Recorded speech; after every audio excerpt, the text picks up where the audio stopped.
أبنائه وزوجاته. طيب النبي صلى الله عليه وسلم ما تركش ذكور، ترك ابنة واحدة هي فاطمة. طب يبقى مين اللي هيورث؟ يبقى فاطمة البنت هتورث التلت، والزوجات هيورث التمن، والباقي يذهب إلى العم أو أبناء العم. يبقى من حرم من الميراث؟ العباس عم النبي، ده كان هياخد نصيبه، نصيب العباس أكتر بكتير من نصيب فاطمة. وزوجات النبي لهن التمن. طب زوجات النبي التمن ده في مين؟ في عائشة بنت أبو بكر. يبقى إذا كان أبو بكر يحرم فاطمة من الميراث، ما هو بيحرم بنته برضه. إذا كان أبو بكر بيحرم فاطمة من الميراث، ما هو بيحرم العباس. طب عمر رضي الله عنه وارضاه ما اتخانقش مع أبو بكر ليه؟ ما هي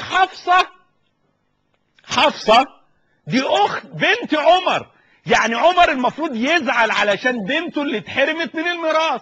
الروافد قالوا لا، ده عمر وابو بكر متفقين ومقسمينها. طيب معاوية بن أبي سفيان وأبو سفيان ولسه حديث عهد بإسلام، ما اتخانقوش ليه مع أبو بكر وطلبوا ميراث أم حبيبة رملة بنت أبي سفيان؟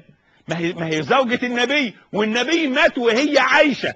طب أهالي أم سلمة ما جوش ليه طلبوا الميراث؟ زينب بنت جحش خواتها وأهلها ما جوش طلبوا ليه بالميراث؟ لا، الكل أقر أبا بكر على رأيه وعلى كلامه أن النبي صلى الله عليه وسلم لا يرث، لا يورث. ده اللي يقول الكلام ده، اللي يقول ان ابو بكر منع فاطمة من الميراث، ده يبقى عنده خبل وعنده هبل. ابو بكر الصديق رضي الله عنه وارضاه لما جاله، او في زمن ابو بكر وبعد انتهاء حروب الردة، اكتشفوا الذهب معدن بني سليم، اللي هو دلوقتي منجم مهد الذهب في المدينة المنورة في المملكة العربية السعودية، فيها منجم ذهب اسمه مهد الذهب في حرة بني سليم، ومنجم ضخم. المنجم ده من أيام النبي صلى الله عليه وسلم موجود، واستخرج منه الذهب، حجر الذهب استخرج في زمان أبو بكر، وجاء نصيب بيت المال إلى المدينة المنورة. أبو بكر الصديق أول ما، لو كانت فاطمة قد ماتت رضي الله عنها وأرضاها، أول ما جاء المال قال والله لا يأخذن أحد من هذا المال قبل أبناء ابنة رسول الله الحسن والحسين. ونادى علي ودفع إليه وقال هذا نصيب آل بيت النبي صلى الله عليه وسلم. أبو بكر الصديق كان يتمنى يبقى عنده مال الدنيا ويعطي لفاطمة رضي الله عنها وارضاها، ولم تمت فاطمة رضي الله عنها وارضاها إلا بعد أن تصافت مع أبي بكر. كانوا زعلانين، أيوة كانوا زعلانين.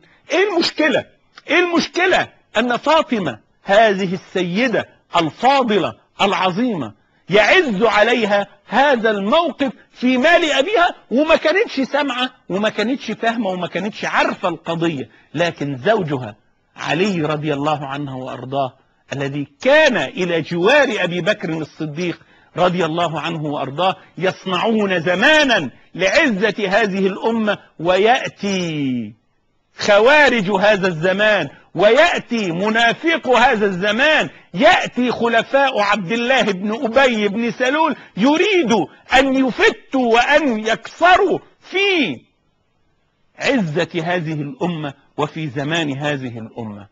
أبو بكر الصديق رضي الله عنه وأرضاه خليفة رسول الله صلى الله عليه وسلم ما كان أبدا ليتخلف أحد عن بيعته، وهو خير هذه الأمة بعد رسوله صلى الله عليه وسلم.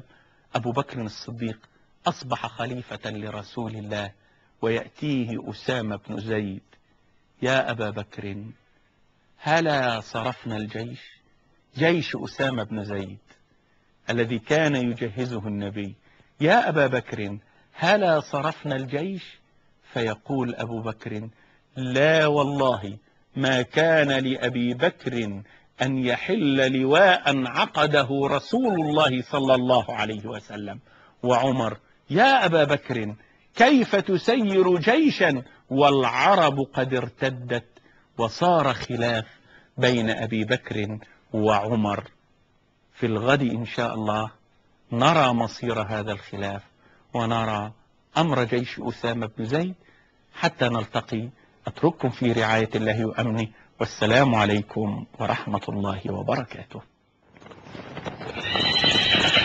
وحي ونبي وكتاب وجهاد سلام، وقلوب تحمل للدنيا هدي الإسلام.